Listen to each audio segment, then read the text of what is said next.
Berria FM. Berriako podcasten lista. Berria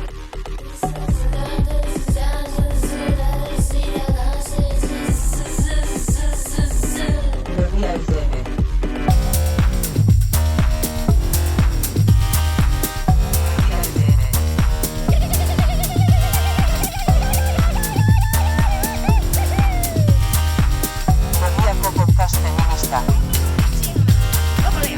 Berria FM. Zer den urtarrilaren 20 hastea, ez da? Hauxe dugu izan ere, azkenik bai, orain bai, 2025ko lehenbiziko Berria FM-ren atala. Bai, ez dakit entzule askok faltan bota gaituzten, hori ez dakit, baina seguru nago baten batek pentsatuko zuela nagiak jota, egon garela, esanen zuten, haze patxada hauek. Bueno, igual hori uste balin badu norbaitek, oker dira, barkatu baina oker dira, ez kararitu geldirik bat ere, bueno, deskanso apur bat bai, baina ez pentsa, martxan ibili gara, eta eginen dutalako filtrazio bat, ez da egiazki, aurten mikrofono hauen parean garen lehenbiziko aldia. Urtea hasi denetik ere izan gara gehiagotan mikrofonoekin dagoeneko. Bai, hori egia da. Halere, bueno, ez dugu esanen zergatik, ez dugu spoiler gehiagorik egin. Hor utziko dugu. Dena ezin da kontatu. Dena ez, horik aski. Hori bai, usue hau aurtengo lehenbiziko atala izan arren, pentsatzen dut honezkero pasea zaigula urte berria zoriontzeko garaia edo epe zilegia. Ez dakit noiz den zilegia, baina horrelakoetan zalantza dagoenen badakizu zer egin behar den, ezta? Bada espada, esazu, esan. Bale, agian hau pixkat arraroa da, baina bada espada, baldin badago aukera txikirik oraindik ere garaiz izateko, horixe. Urte berri ona, ederra, divertigarria, osasuntxoa, interesgarria eta feminista, opa dizugu, entzule. Eta hau esan da, orain bai, ekinen diogu. Berria FM. Berria FM. Eta inork dudarik baldin bazuen argituko dugu urte berri batek, inoiz gutxi, dakarrela egoera kolpez aldatzea, eta askotan, zera, nola esan, zarrak berri direla, hori badakigu, ezta? Bai, bestela pentsatzea nahiko ezakit, engainua litzateken ikuste. Engainagarria gutxienez, bai, aski gezurra, esan. Eta horregatik, iazkoa ez ezik orain dela zenbait urtetakoa ere baden auzi bati begiratu beste aukerarik ez dugu gaur, ala beharrez, ezta? Hanez, bueno, notizia askori begiratzeko astirik ez dugu izanen, ez, baina errepasoak balio dezala behintzat, zenbait kontu, zenbait auzi gogora ekartzeko gaur. Bai, begiratuko dugu atzera, eta kasu honetan Espainiara, zehazki Granadara. Eta baita Sardiniara ere, zehazki Cagliarira. Handik notiziak heldu zaizkigulako. Azken egunetan aktualitatera itzuli delako duela urte batzuk ezagutu genuen izen bat, Juana Ribasen izena. Notizia da, hain zuzen ere, bera eta bere semeak, momentuz bada ere salbu daudelako eta aurrek ez dutelako bere aitarekin itzuli beharko. Juana Ribasek, gogoratuko duzue, 2016an Sardiniakoa den bere bikotekide oia genero indarkeriagatik salaktu zuen, baina aur adingabeak osteagatik zigortu zuten bera, semeak Espainiara eramateagatik. Eta hainbat urteren ondoren, haren kasua oraindik ere konpondu gabe dago. Bai, eta Juana Ribasen izena berriz irakurri dugula diogu, bai, baina, bueno, ez hori bakarrik, ze bere aurpegia ikusi eta bere ahotsa entzuteko aukera ere izan dugu berriki, aspaldiko partez esanen dugu, jendaurrean agertu delako. Bai, hori da, haren abokatuek minutu eta erdiko bideo bat zabaldu dute, zeinean Juana Ribasek eskertuta eta unkituta esan baitu urte hauetan guztietan borroka egin duela, bere semeek indarkeriarik gabeko bizitza bat izan dezaten, bakean bizi daitezen, bere daninan tokatzen zaien moduan, eta beste kezkarik izan ez dezaten.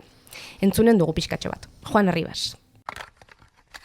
Porque su madre lo único que ha luchado y peleado todos estos años ha sido para que ellos tengan una vida fuera de violencia y vivan en paz, tranquilidad, lo que les toca a su edad y que no tengan otras preocupaciones. Y este gracias es para todos y todas. Un abrazo inmenso. Gracias.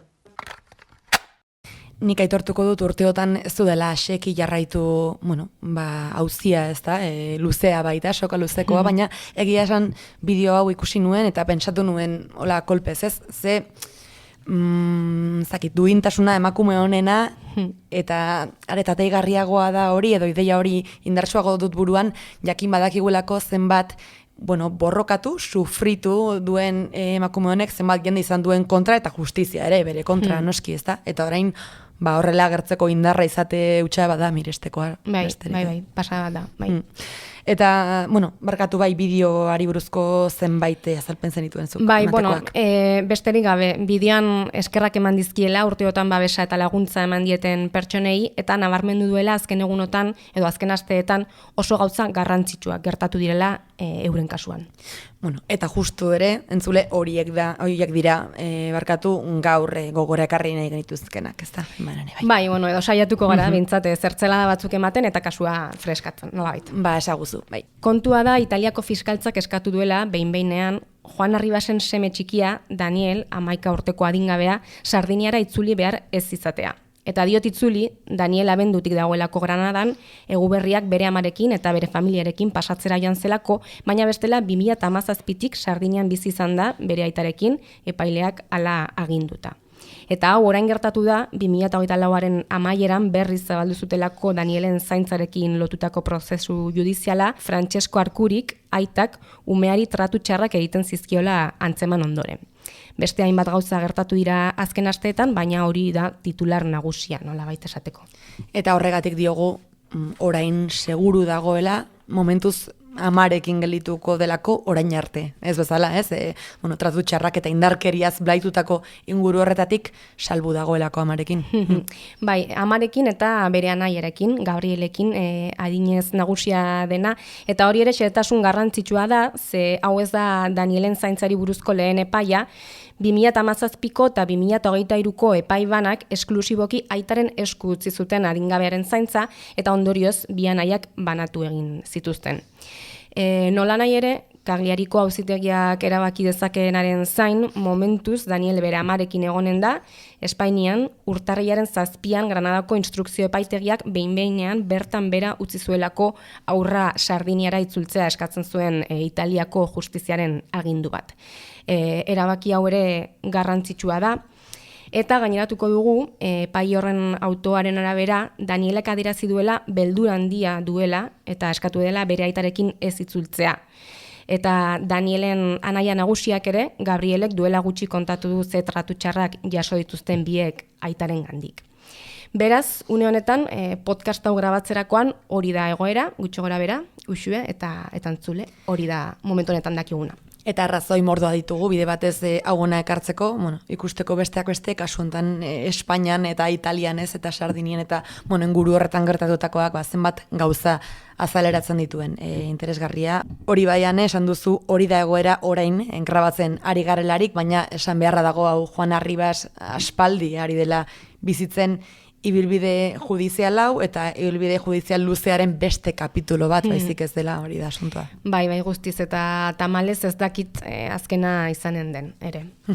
Ze nik, hola memoria freskatuta, hau dena hasi zen, behintzat judizialki eta informazio publiko hori dagokionez, nik uste orduan jakin nuela, orduan izan nuela honen berri, berak seme-alabekin Sardiniatik iaz egin zuenean, eta espetxean, kartzelan ere, izan zen horregatik. Ez dakit gogoan zehazki nola zen, zuk baduzu argibiderik? Bai, behitu.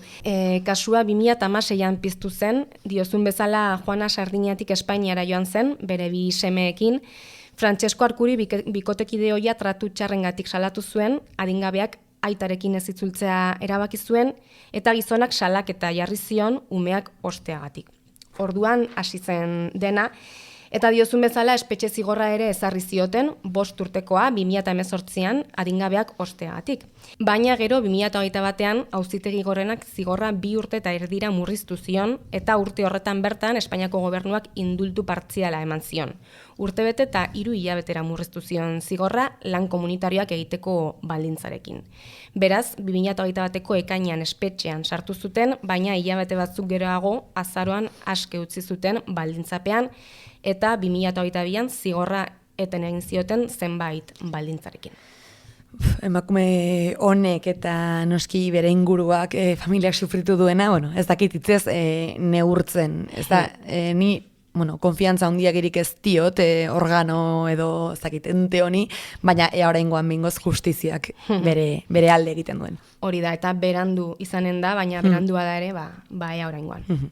En fin, aktualitateari begiratu hau eman ondoren aurrera jarraituko dugu, ez, Zuxue? Baiz, Juana Arribasek bezala, bide luzeak ibili behar izan dituzten eta bidean traba handiak aurkitu arren aurrera segitu duten beste emakume batzuk hartu nahi ditugu gogoan gaur hemen beste izen eta istorio batzuk. Hori da, gurean arrastoa utzi duten izenak eta historiak. Egon adi entzule. Berria FM. Berriako podcasterista. Berria FM. Bueno, ez da lehenbiziko aldia, lehendik ere egin dugu hau, aurreko urteetan ere egin dugu hau, baina aranon gaur ere honelaxe ari gara Berria FM grabatzen, liburu bat eskuetan dugula, ezta? Bai, eta labetik nahiko atera berria den liburu batekin zehazki, gainera. Bai, bueno, iazkoa dela bai esan dezakegula, ezta? Iazkoa, baina urtea hasi besterik egin ez dugun honetan, baina ez pentsa denbora luzea pasatu denik plazaratu denetik, ze azarokoa dela esanen nuke udazkenekoa behintzat, ateratzen liburua, jo genuen begiz, irakurri dugu asteotan, eta orain bai, hartu nahi dugu tartea, ari erreparatzeko, erne Berria FM-en. Eta luzatu gabe, liburuaren izena, hauxe.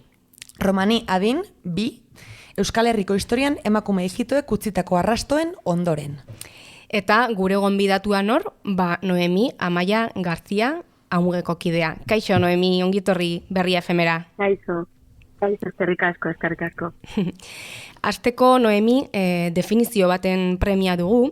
Izan ere, Romani adin dio gaur landuko dugun liburuaren izenburuak eta hortaz lehenik eta behin gure galdera. Zer esan nahi du izenburuak? Bai, itzulpena gaztelania bada huellas gitanas. Esaten dut gaztelania ze gaztelaniaz behintzat femeninos, itzulpena femeninoa iruditzen zait.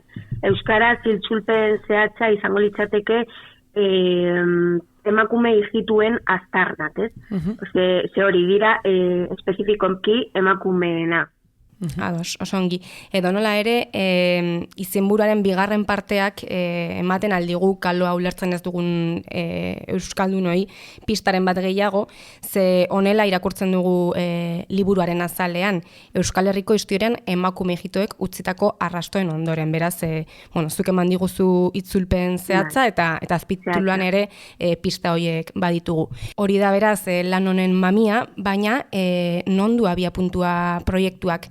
Alegia, zerk bultzatuta erabaki zenuten behar zela arakatu eta noski jendeari esplikatu emakume ijituek propio Euskal Herriaren historian eginikoak? Bai, abia puntua orain dela 7 urte izan zen,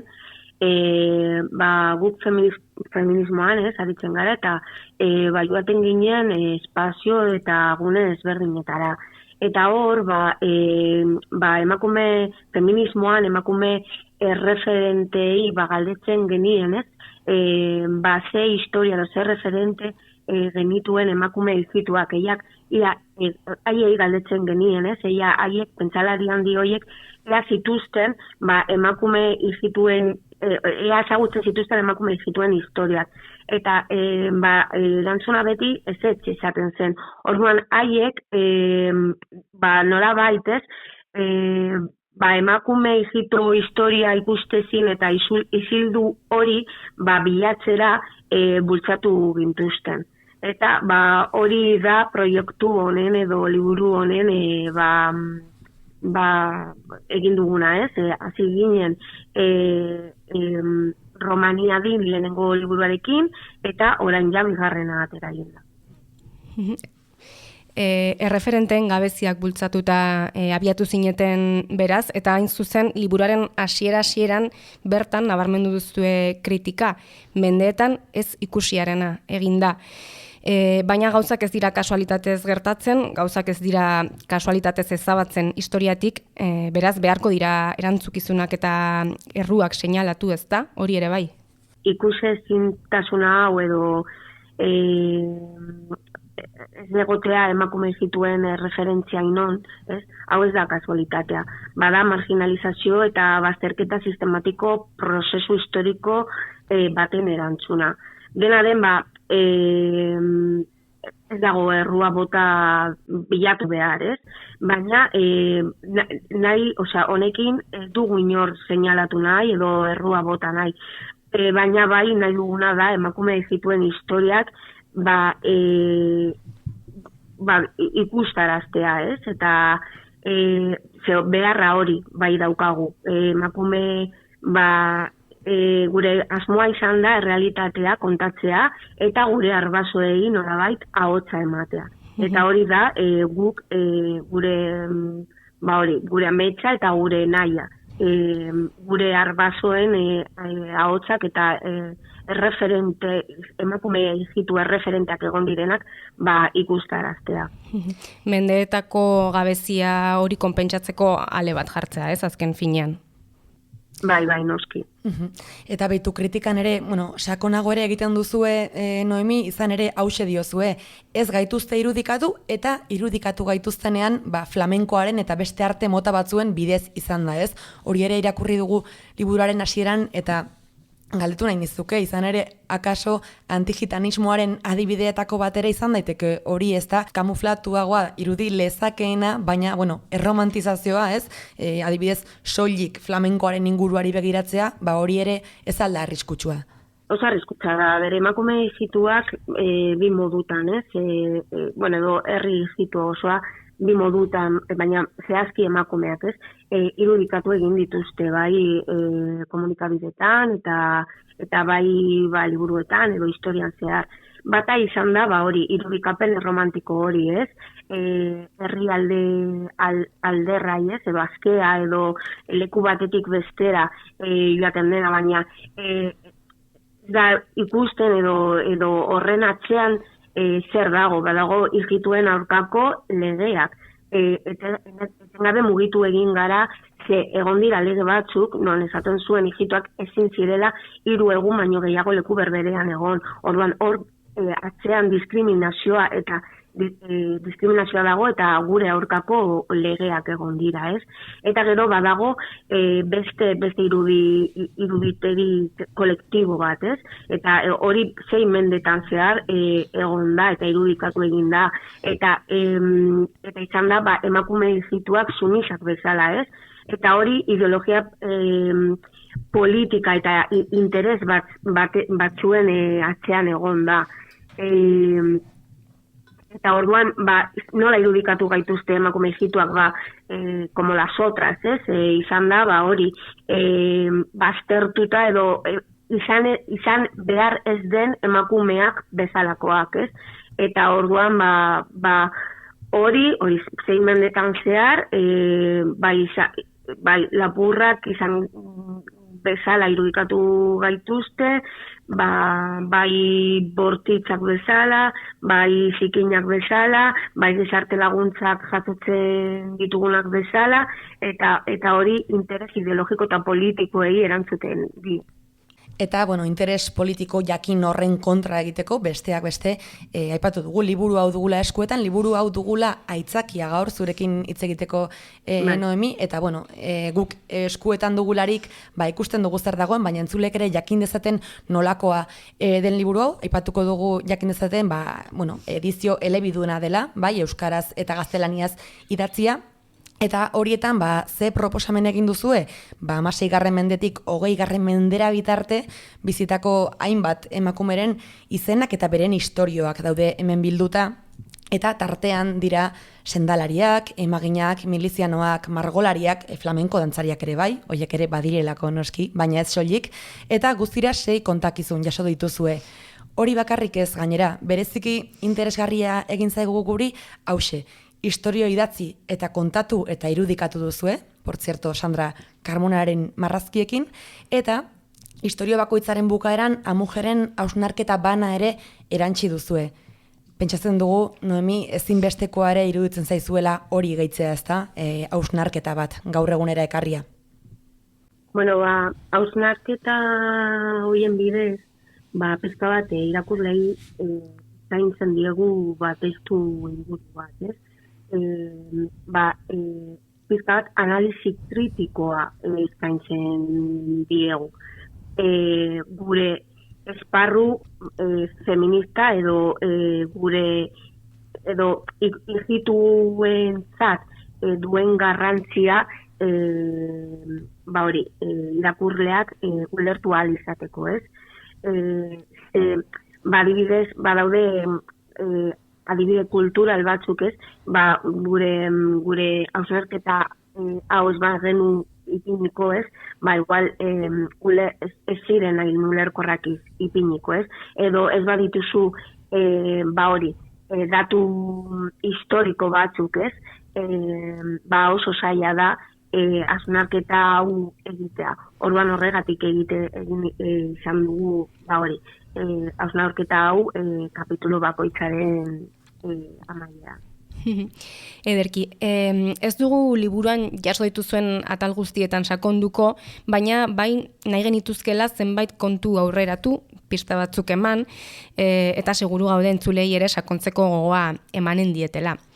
Adibidez, sarreraren ondoren lehenbiziko atalak Sorginak hitza darama tituluan eta jarraian bi izen.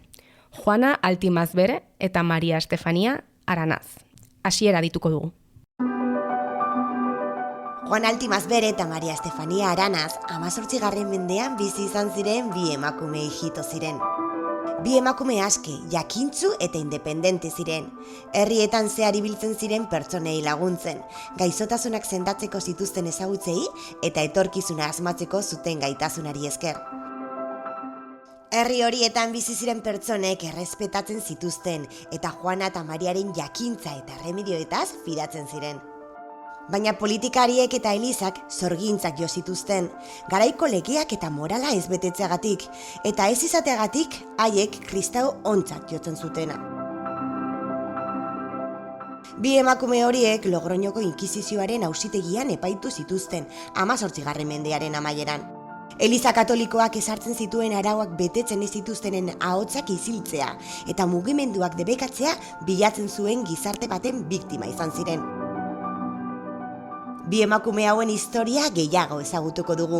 Garrantzitsua da ezagutzea, beraien bizitzak garai hartan hijito herri osoak jasaten zuen zapalkuntza islatzen baitute, eta gaur egun ere jasaten jarraitzen duena beste modu batzuetan. Hori dugu esan bezala Sorginak atalaren istorioaren hasiera luzeagoa baita, eta sinopsi gixara balio diezagula behintzat. Labur Noemi, hala ere, nahi nitzuke galdetu ze gertatu ditzaien Altimazbereri eta Aranazi, biktima hitza aipatu baitugu dagoeneko, aipatzen zuen kontakizunak, ze gertatu ditzaien, labur esan da, eta zergatik da gaur egun ere hain interesgarria, aberasgarria, jakitea, ez, historio hortan gertatutakoa, historio hori berreskuratzea zergatik da hain importantea. Importantea da, uste dugulako emakume hijitu hoien jazarpena edo jazarpen historiak ez badira kontatzen, ez dela kontatzen historia osoa, ez? Eta kontakizun osoa egon behar da, hori delako bidezkoa. Batez be, emakumeen kontra joan izateko, eleiza interes politikoak edo ideologikoak erabili dituzte, joan dira emakumeen kontra gauza ezberdinetatik. Baina ere, erabili zuten sorginkeria, ez, gai hau, emakume hijituen kontra joateko eta nahi zutelako 16. mendetik aurrera nahi zuten hijituak hemendik bota eta hori erabili zuten emakume hauek botatzeko, epaitzeko eta hori diskriminatzeko nola bai. Egia esan, Noemi, Sorginen inguruko, historiaren ganako interesa aski handia da Euskal Herrian, oraindik ere, ez da, baina egia da, kontakizuna partziala dela, baldin eta emakume hijitoak, aipatzen ez baditugu. Ez da, kaso hori da kontua, partzialtasuna litzatekela haiek ez aipatzea. Bai, hori da, emakumeen historiak, izituen historiak eta bizipenak ez badira kontuan hartzen, esan dudan bezala, kontakizuna ez dago osoa. Eta hau hori ez da bidezkoa, eta hori batez be, sistematikoki, emakume izituen kontakizunak alde batera utzi direnean, Orduan, horregatik kontatu nahi genuen ere, emakume izituei, beste emakumei bezala ere, zorginak zirela, nola zaten da, akusazio horien biktima izan ziren. Izan zirela, bai. Utziko dugu historio hori irakurlek gehiago sakondu dezaten, detaile, askotxo daudelako jasota liburuan, eta beitu ez dugu aipatu, baina ez diegu esan irakurlei, baina horri pasaka aritu garela historio hauetan, erreparatu diogu historioak bakarrik ez, eta marrazkiak bakarrik ez, eta mujeren hausnarketak bakarrik ez. Hainbat ohar ere ikusi ditugu liburuan, definizio gisako batzuk.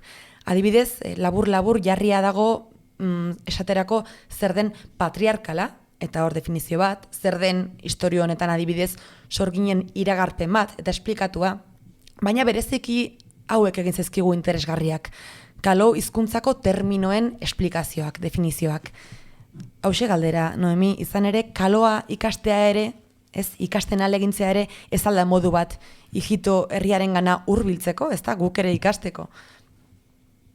Bai, bada, eta gainera oso garrantzitsua da gure identitatea eta kulturaren zat, eta euskaldunok garenok hori erraz ulertu dezakegu, Euskara bada, hori identitate, gure euskaldunen identitatea, gauza bera gertatzen da, kaloa edo romaniarekin, bada, ijituaren gana hurbiltzeko modu bat, baina ere da bizitzeko modu bat, eta da gure eskubide linguistiko eta kultural bat. Eta horrek indartzea bada guri laguntza, gure hizkuntza galdua gintzan, eta hori berreskuratzea bada laguntza eta indartzea gure kultura. Eta guk erabili izan dugu erresistentzia moduan, gure kulturaren erresistentzia izan da Romania. Romania edo kaloa. Eta garrantzi handia du gure komunitatearen txat, eta da gure ondare linguistikoa nolabait, eta historikoki ere garrantzi handia izan du. Hizkuntz guztiak bezala, baina hori gure artean erresistentzia moduan ere erabili egin du. Beitu Noemi, zure baimenarekin nik kontatuko dut hemen, liburuari esker ikasi dudan termino bat nahiko nuke hemen aipatuk, zuk noski ezaguna duzuna, baina, akaso entzuleetako askok ez hemen dugu jasoa esaterako, romanipena zer den, romanipera definizioz da, ijitoek mendez mende mundua ulertzeko eta bertan bizitzeko eraiki duten modua. Beraz, gera bedi, hemen jasoa. Dinot oso polita dela. Oso polita dela hitzori eta hori. Nola sentitzen, herri bakoitzak nola sentitzen duen edo nola bizitzen duen modua, polita da hori. Bai, ederra, noski. Eta esan behar nuen, sorginak aipatu ditugula, hori da liburua irekitzen duen atala, sorginena, eta hurrengo atala emaginei buruzkoa da, honek ere eman digu atentzioa. Esplikatuko zeniguke zein den bereziki emakume ijitoek eginiko ekarpena arlo honetan, izan ere, nabarmentzeko modukoa iruditu zaigu, liburuan irakurri dugun horretan. Historikoki emakume ijituak funtsezko rola izan dute, ez dut esaten dugu, ze hau ja galduta dago baina bai, nire amonaren garaian edo, eta hortik atzerago emakume ijituak rol handia izan dute erditzeetan, aurrak ekartzen zituzten mundura haiek. Eta gauza oso garrantzitsua zen, emakumeen desioak edo lehen etziz, ez? Hau zen, beraien, joateko era, ez? Edo egiteko era modua. Gaur egun adibidez, indarkeria obstetrikoaren indarkeria buruz asko hitz egiten da, ez? Eta emakumeak errespetuzko praktikak garrantzia eta azpimarratzea nahi dugu. Hori izan da, guri nolabait ikasi dugunera, ez? Gure amamak hori zaintzen zuten asko, eta gaur egun atzetik goazenak ez dugu hori batzutan ez da ziurtatzen hau ospitaletan edo jaten garenean medikura, hau ez da eta horregatik asko hitz egin behar da honi buruz, ez? Bai, hain justu ere erreparatu diogu, Noemi, indarkeria obstetrikoaren aipamena ere jasoa duela, historia honen bukaeran amujeren hausnarketak hori ere jasotzen du, ez da gaur egun, pilpilan zorionez dago gaia, hausnarketa, ez da baino gehiago hasi gara behingoz fundamentuz erreparatu nahian indarkeria mota horri, eta ikusi dugu emakume egidoek historikoki hor izan duten rola. Dena dela, beitu erditzeak aipatzen hasita, amujek aldu diagnostikorik edo aztertu aldu seguraski emakume egitoek gaur egungo osasun sistemaren barrenean erditzen dutenean izaten dituzten esperientzien inguruan, alegia ze zapalkuntza sufritu dezakete edo sufritzen dute emakume egitoek erditzean? Ez dago diagnostikorik behintzat oraindik, baina bai daukaguna dira emakumeen esperientzak, ez? Amujera edo elkartera hurbiltzen diren emakume guzti horien esperientziak. Guk taldeetan lan egiten dugu, emakume taldeak ditugu, eta hor beti gai hau dago erdian, ez? Eta horregatik formazio pilo bat eduki ditugu, emakumeak formatu dira pilo bat, beraien eskubideak garantizatzeko, ez? Eta jakiteko ospitalera edo medikuaren joeten direnean, beraien eskubideak zeintzuk diren jakiteko eta lortzeko emakumeak joateko konfidantzarekin eta joateko ondo joeten direnean medikura. Eta, dena den, emakume egituek diskriminazioa eta zapalkuntza horri egiten dio osasun sisteman, baina hori ikusten dugu beharra hau nabarmendu behar dela, ez? Eta joan behar, ez dugu nahi, joaten garenean medikura edo ospitalera edo erditzera medikuek edo tardo tratatzea edo joaten garenean medikura beti jasotzen dugu diskriminazioak. Adibidez, izaten digute ume gehiegi ditugula, hori azaleratzen digute, ez? Edo infantilizatzen gaituzte, ez? Edo azken nengo momentuan gordofobia incluso azaleratzen digute, orduan, horrelako gauzak pairatzen ditugu oraindik. Ez dugu liburu oso aletuko, baina hirugarren istorio bati bai erreparatuko diogu, milizianoa atalari, hain zuzen. Kasilda Hernaez Bargasen historia jasotzen duenari. Segurenik bati baino gehiagori ezaguna eginen zaio izen hori, agian Kasilda soilik esan da jakinen duten hori buruz ari garen, baina ezagutzen ez duenarentzat, liburuan jasotzen duzuen moduan, Kasilda Hernaez Bargas, 1914an Zizurkil herrian jaio zen, CNT sindikatu anarkistako kidea izan zen, eta emakumeen askatasunaren alde ere lan egin zuen. Espainiako Gerra Zibilan Errepublikaren alde borroka egin zuen, Felix Likiniano bere bikotekide eta buruzagi anarkistarekin batera, eta Frantziara ihes egin behar izan zuten, eta azkenik Kasilda Biarritzen hil zen 1982an. Diodan bezala batzuentzat ezaguna izanen da Kaxilda, beste asko kordea ez dute ezagutuko, baina seguraski gutxik dakitena da Kaxildak jatorri ijitoa zuela, hain zuzen ere.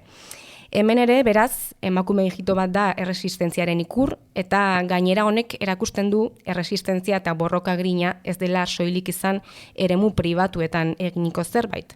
Kalean, sindikatuetan ere aritu ziren. Beraz, Noemi, ona galdera, zergatik da importantea hauek ere ikusaraztea? Bueno, Kaxilda emakume ijitua borroka sozialean eta politikoan aktiboki parte hartu zuen, bakarrik eremu pribatuan, baizik eta espazio kolektiboan, ala nola sindikatuetan, Eta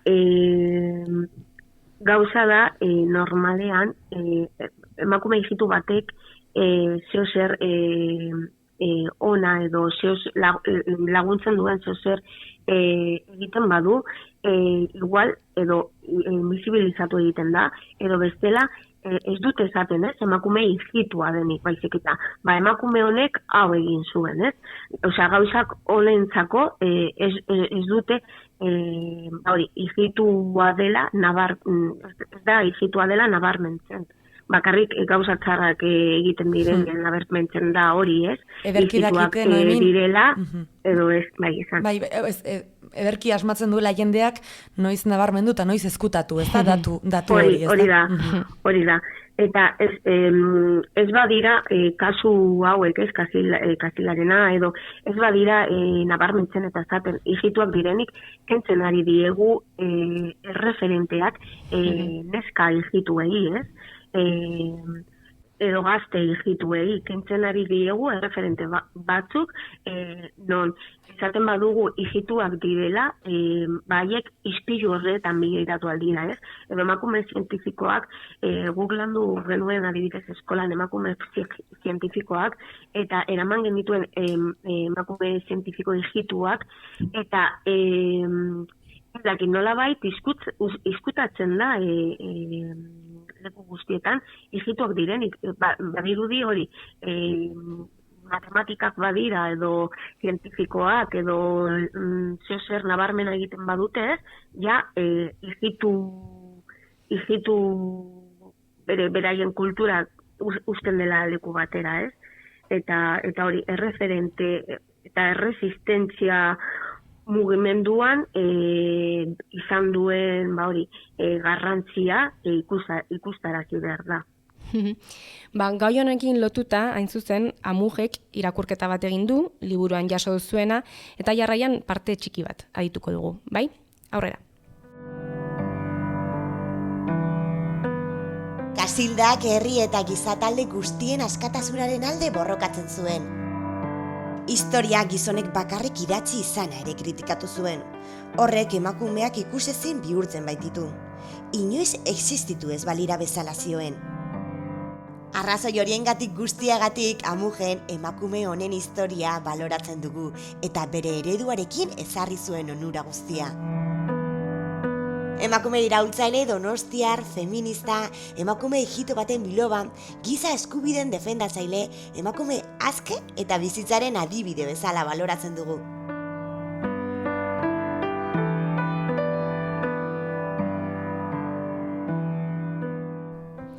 Eta hortxe, Amujeren irakurketaren, hausnarketaren zati bat. Eta, hainbatetan aipatu dagoeneko, baina gaurkoz ez dugu irakurriko liburuan jaso duzuen beste pasarterik irakurlek izan dezaten aukera beren kabuz deskubritzeko istoriok. Hori bai, bertan irakurri dugu, liburuan jasorik, hau zen dutela helburu nagusia, eta, pistaren bat ere eman diguzu zuk ere hasieran Noemi, kontaketa propioa, ijitoa, kolektiboa eta feminista egitea zenuten helburu, eta, utzi guzu esaten, iruditzen zaigu lortu duzuela, ez da, Noemi? Eta ze importantea, hori kontaketa ijitoa egitea, ez da propio, batez ere, beste batzuek egin ez ezaten? Bai, noski. Ze bestela beti hirugarren pertsonan kontatzen bada, ez? Beti irabazleak kontatzen dute eta azkenean herri diskriminatuak edo baztertuak izan direnak, ez? Inoiz ez daukate hitza. Eta guk hori nahi duguna da gure ahotsa propioa izatea. Egin duzue, ekarpen ederra liburu honekin mi eta beitu. Hain zuzen, ezin dugu elkarrezketa hau bukatu, egiten duzuen ekarpen horri esker lortu duzuen aitortza bat aipatu gabe. Ze, esan dugu udazkenean plazaratu zenutela liburu hau, eta abenduan jakin genuen emakunderen berdintasunerako saria jaso duela Amuge elkarteak, zehazki 2 izan ziren sarituak, aipatuko dugu, ime emakume musulmanei integratzen laguntzeko erakundea, eta zuek Amuge elkartea.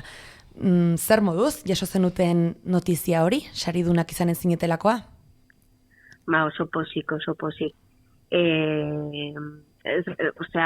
Normalean, ez genuen sinesten, baina, azkenean bai izan zen, eta guretzat oso garrantzitsua izan da, 10 urtez egin dugun balan hori ez, nolabait ikusi dugu eduki duela bere rekomendazimendua edo danakoa. Saria jasotakoan, sari banaketako, ekitaldi hartan Tamara Klaberia Amugeko kidea aditu genuen gero hizketan, eta okerez banaiz, aukera baliatu zuen, eskerrak emateaz gainera noski, berriz aldarrikatzeko Amugeren oinarrietako bat dela elkarrezketarako ambizioa. Alegia, ijitoen feminismo dialogikoaren ikuspegia defendatzen duzue Amugen, hori nabarmendu zuen Tamara Klaberiak. Noemi, uste duzu euskal gizarteak oroar, denok, erakusten duela gizarteak prestutasunik elkarrezketarako, ulertzeko, hurbiltzeko? Denetarik dago, ez? Arrerapenak badaude, baina, oraindik bide luzea dago aurretik, eta, irrituen feminismo dialogiko hori ulertzeko, historikoki baztertuta egon garen taldeen ikuspegiak eta esperientziak onartu eta ezagutu egin behar dira, ez? Eta ez bakarrik inkluso ariketa giza bezala, baizik eta gizarte bidezkoago bat eraikitzeko, ez? Eta horri, funtsezko urrats bat da, ez? Baina horretarako egia da gizartea eta batez be, igual, emakume zuriak edo beraien privilegioak berrikustaraztea eta berrikustaraztea egin behar duzu, ez? Eta gero ere, guztiak ditugun aurre iritziak eta estereotipo iraunkor horiek gainditu behar ditugu. Beharrezkoa da beraz, geure privilegioak berrikustea, beharrezkoa da elkarrezagutzea, baita elkarrizketa ere, baina sareak, aliantzak ere bai, ala aldarrikatu duzue zuek, aliantzen garrantzia ere azpimarratu duzue. Zentzu hortan, bide honean goazela iruditzen zaizu, aliantza horiek lortzeko? Bai, gauza kolektiboki egin behar dira, eta pertsona bat ez du ezer egiten, baina kolektibo mugimendu ezberdinen artean indarra batu alda, eta horrela da gizarte aldatzeko modua, ez?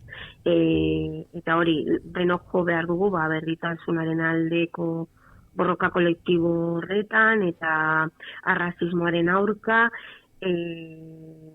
eta hori aurrerapen esanguratsuak lortuko dira, bestela denok ez bagoaz horrera, azkenean atzera joango gara, ez? Eta, aliantza horiek borroka feministak aberaztu egingo du, eta kulturaniztasuna kohesionatu dutagoa egongo da, eta errespetua ez dagoen gizarte batean, gizarte da hori, ez? Orduan hori da garrantzitsuena aliantzak egitea eta denautuatea aurre iritzi eta diskriminazio horren kontra. Gogoeta edo aldarrikapen horrekin bukatuko dugu. Noemi Amaia Garzia, Amuge elkarteko kidea, eskerrik asko Berria FM tartetxo hau egiteagatik eta gure galderei erantzuteagatik. Bale, mila esker zuei ere. Eskerrik asko. Eskerrik asko Noemi, eta honekin agurtuko zaitugu soilik zuez, entzuleak ere, hementxe agurtuko ditugu. Eskerrik asko zuei ere, aditzeagatik, guk plazerez egiten dugu saio hau. Mila esker Noemi berriz, izanen gara, besarkada bat. Eskerrik asko. Besarkada bat, agur. agur. Agur.